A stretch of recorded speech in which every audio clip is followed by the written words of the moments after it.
Welcome to Unleashed. And don't forget to join us on Patreon for early access and exclusive content. Here are the guys. Hello, ladies and gentlemen, scumbags and all. Welcome to Unleashed. I am Rob McDonald, aka Darth Ward, the Dark Lord himself, and I'm joined here by a Unleashed veteran, Dan Allen. How are you doing, buddy? Hi, Rob. How you doing? Hi, scumbags. Oh yeah, not too bad at all. I mean, I got my Yoda cane that I got this week, so yeah, it's been an interesting week for me for sure. All right. Yeah. Obviously, we in general, I don't think we've talked about since probably that vote of no confidence in which you faced Andrew. So yeah, it's been a little while. Yeah. 2 years. Yeah. Yeah. For a bit of time, but I figure this is as good a time as any because we're literally counting down our way to the Rise of Skywalker, and I'm happy to be talking about a little bit more Rise of Skywalker because mostly recently all I've been talking about is the Mandalorian. Yeah, I know. Yeah, let's have an awesome conversation about Baby Yoda. I mean Rise of Skywalker. No, totally. And you know what? Maybe Baby Yoda will come up with this because, yeah, we got a little bit of a spicy one in this conversation that we got going here. The topic that we have been handed out is specifically related to Rey, and Rey is obviously a much talked about character in stuff like The Force Awakens, and, basically we've been talking about her for 4.5 years, right? Or 5 years actually, because that's when we first got our first teaser of that character, I suppose. And specifically about Rey's origins, and bringing it back to Mandalorian a little bit, what are the chances that we actually explore Rey's origins a little bit in The Mandalorian? Yeah, I think that's an amazing topic because I think it's a very good chance. I do not think Filoni and Favreau are going to create content that cannot somehow or another tie into the larger picture. Mm-hmm. Filoni is a master of this. We've seen it through the Clone Wars. We've seen it through Rebels. We've even seen it in Resistance. He knows what he's doing when he connects content areas. So I think today the 5th episode came out, so I would be willing to bet we have already seen somehow or another Rey's connection into the, or I should say the Mandalorian's connection to the grander story of Rey.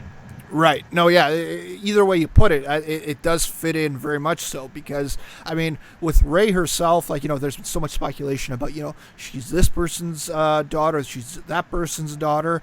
We have been talking about, cloning a little bit, and clearly the cloning part of it is a little bit important to The Mandalorian because if you go back to episode 3 and episode 1, more specifically, of The Mandalorian, we got this character, Dr. Pershing, on this planet Navarro, and Dr. Pershing, he's wearing this patch on the side. It's a Camino patch, right? And we all know what Camino was about, right? All about the cloning.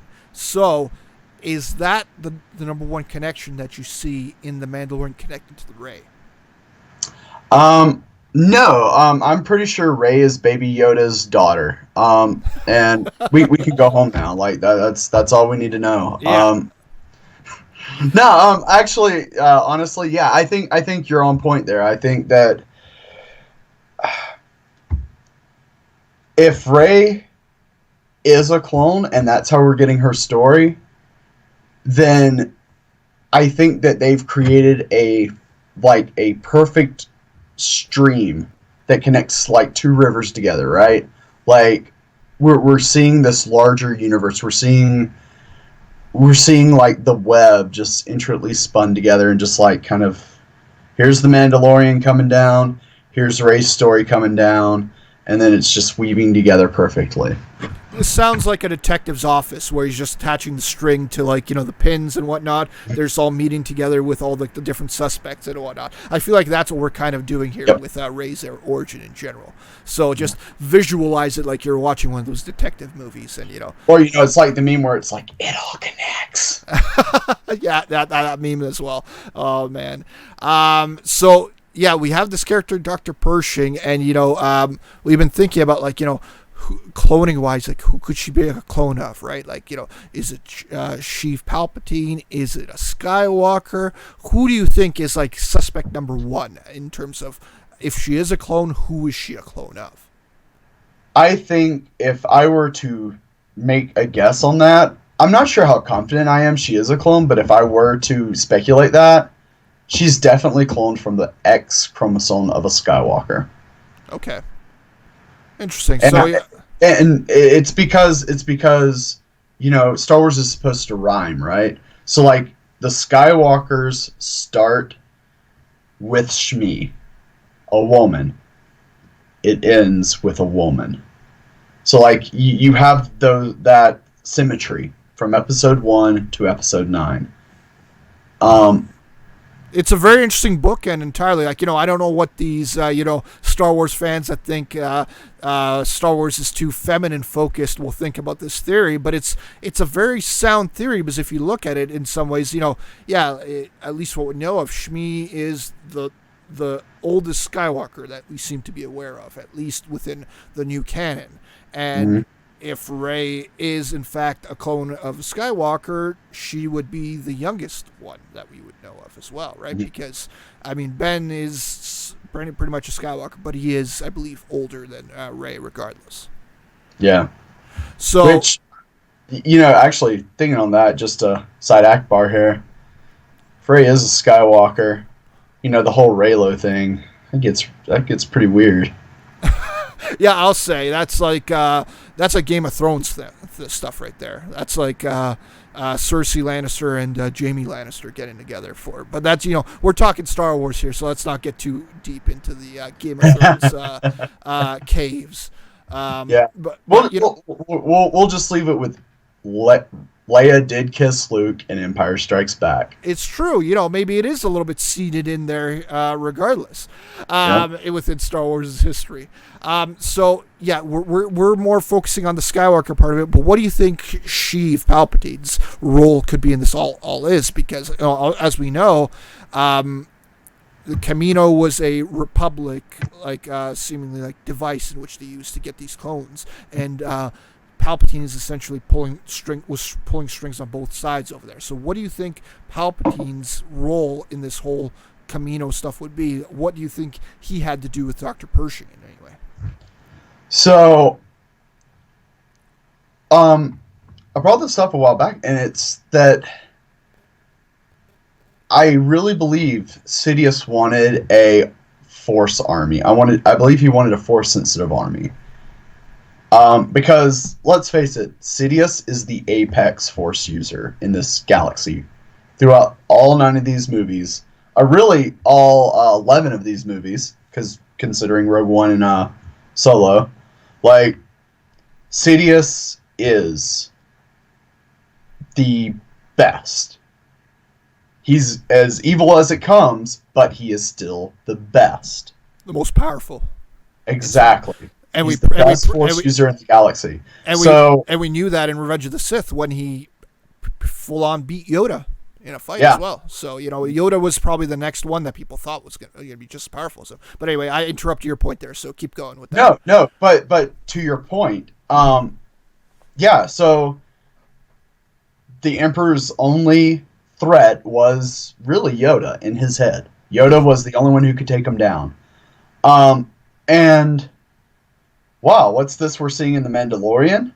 A baby Yoda that the Empire wants drastically, and a cloning doctor wants?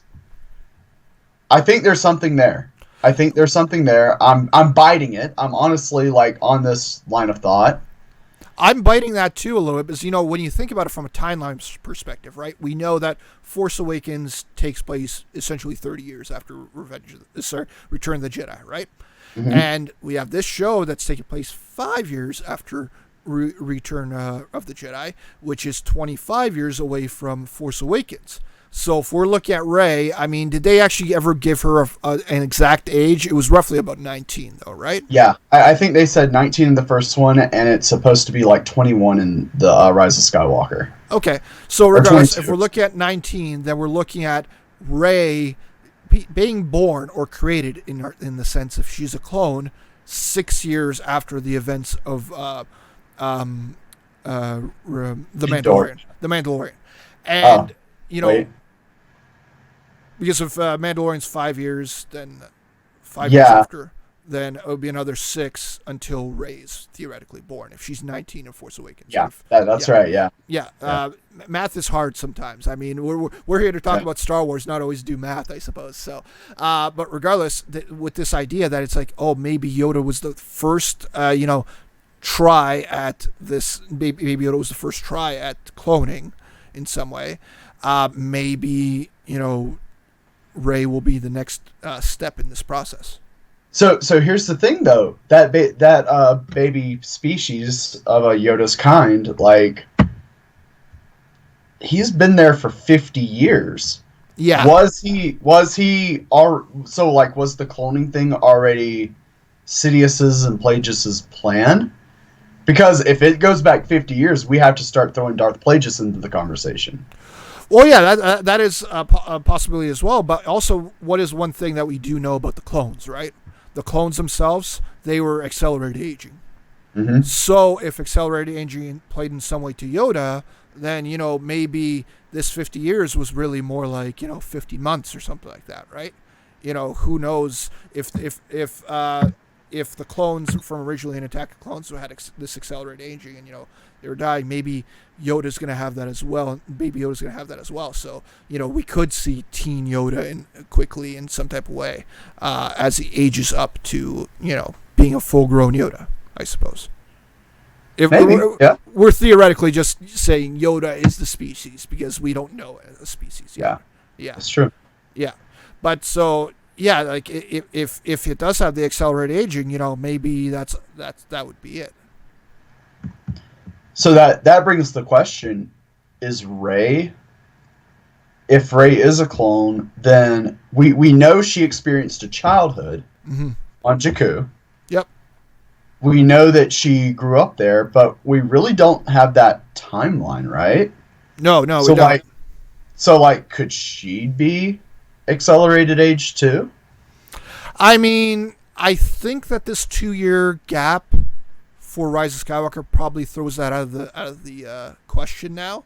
Maybe, because let's just say theoretically that Palpatine and, some of his forces created this Yoda with possible accelerated aging. Similar to how the Kaminoans created, Boba Fett from Jango Fett, and they took away the accelerated aging. Maybe Rey was one of those, right? Like there's a through line between the way she was cloned and the way that Boba Fett was cloned. Similarly, so maybe she is one of the first ones, or maybe the first one of these Force user clones that you brought up, which is a very interesting thing. Where it'd be like, we knew about the clones, the clone trooper clones, but then all of a sudden after Order 66, he decommissions those clones and creates the stormtroopers instead, right? And Yep. Why would he do that? Knowing in some ways if maybe he's changing his resources from creating soldiers to creating Force users, right? And maybe that's when the wheels started turning and he started devoting his resources to creating Force users instead of clones. And with that same example, if Yoda was test 1 and Baby Yoda was test 1 and it has worked out for the most part, maybe Rey's the first test where he takes away the accelerated aging. Maybe that's the first one where it's like, let's let her actually grow from a toddler up to, the age of 19, the age of 21, right? And for whatever Palpatine's plan is in Rise of Skywalker, I mean, we'll find out. Yep. Well, and I think there's, so the idea that the Baby Yoda is actually an old clone of Yoda, maybe there's another way to think about that. Maybe the Baby Yoda is the key to cloning Yoda species to control. So, maybe Yoda and Yaddle were like, hey, we need to procreate to keep our species alive. And, maybe Yoda and Yaddle yodeled a little bit, and there was a little, I don't even know what you would call their kid. Yodeling? Yiddle? A yiddle? Yiddle? Yeah, sure. No, yeah. I mean, that is a possibility too. But yeah, if we're going back to the Camino part of it, right? Like, that's where something plays in with the cloning. But it's a funny thought to think about. Yoda actually getting down and dirty a little bit. Yeah, and I mean, I couldn't imagine like there being attachment there for either Jedi, but like it's just the idea of, oh yeah, we need to procreate our species. It's logical. It's very detached. It's just, this is what we're doing. But I think at the same time, the Emperor would be like, oh, I have all the Jedi records. I know they did this, and I'm going to take their baby, and I'm going to clone them, and I'm going to corrupt their child as the ultimate, like, kind of F you to Yoda and the Jedi Order entirely. It's like, yeah, I'm taking the most powerful Jedi's kid, corrupting him and cloning him to make him the face of my army. And I think that was what he was trying to do with Anakin, right? Like, he was like, I'm corrupting the chosen one, this ultimate Force baby, and I'm corrupting him, making him the face of my empire, my hand. Rey might be the same exact thing. Yeah, because in a lot of ways, like, he is targeting the most powerful Jedi in a lot of ways, but also two of the most notable Jedi in a lot of senses, right? Like Yoda, even at the time of Phantom Menace and Attack of the Clones and Revenge of the Sith, he is known as, the granddaddy of the Jedi Council, right? Like, known as the one. And then second fiddle to that, like at least second fiddle at those times, was Anakin, because he's known as the chosen one. Nobody seems to know what his limits are, because his raw strength is so powerful. And he was the face of the Clone Wars thanks to Sidious. Right, yeah, because Palpatine kept pushing him to the forefront and like being like, this is the guy, right, for me, type of a thing, right? So yeah, it was just a brilliant way of the way he was playing both sides at that time. Absolutely. So going back to the cloning part of it in general, so do you think cloning is definitely the way, like, is Camino definitely the way that, if we're saying Palpatine orchestrated all this, do you think Camino and cloning was the exact way that he accomplished all this? Yes. I think the only reason we see Sidious in Episode 9 is because of cloning somehow. Mm-hmm. I mean, maybe Snoke was a failed clone. Maybe Rey was a failed clone. I don't know. I can't go there, but like, I think that the fact that we're seeing these little hints in The Mandalorian, and that I have no doubt The Mandalorian connects to the larger picture, I think that it's a logical leap. Not a logical leap. It is a logical leap, but like, we're there is a missing piece there, but we're able to make a safe jump to the fact that Rey might be connected to that Imperial machine we see in The Mandalorian. No, yeah, and I think when we ran through that little timeline of the way it could be, and if this baby Yoda is a clone, and he could some way be a through line to get to Rey as a clone, I think that timeline is working pretty good in our favor right now. Yep, absolutely. I agree. So yeah, it was great talking about all this. Like, I feel like we could have talked about this a whole lot more even. But you know what? If you're another Patreon, or you're watching this right now and you have more theories, comment in the comment section below. Let us know what you think about this whole, cloning part of it, and how, if Rey could actually be connected to the Mandalorian in any way. So, if you disagree with us, if you agree with us, whatever it is, whatever you think, comment below. And Dan, thank you for being on this episode here with me. Where can everybody find you, buddy? You can't, and that's the goal. There you go. The only way you can find him is if you randomly wound up seeing him in the streets, and say hello, but don't do any more than that. Don't do any in-person following. People frown upon that. Yep. I wholeheartedly agree with that. And me, of course, I am Rob McDonald, and you can follow me at Robert E. McDonald on both Instagram and Twitter. And, Patreon is, a very important piece in which we're doing it all. And we are building up to the Rise of Skywalker, having all these so many videos. And if these videos aren't enough on the regular YouTube channel, go to our Patreon. If you become a patron, then you'll get so much more content, so much of us talking about this type of stuff. And you know what? Clearly, if you're watching this video, then you are already a Patreon. But so please reach out to other people that you think might like this type of content and let them know about the Rebel Scum Patreon. Thank you so much again, Dan, for joining me here on this, and may the Force be with you. Always. Hey scumbags, thanks for watching. Don't forget to give us a thumbs up on our video. As always, please subscribe to our YouTube channel, Rebel Scum Podcast, for all the latest videos.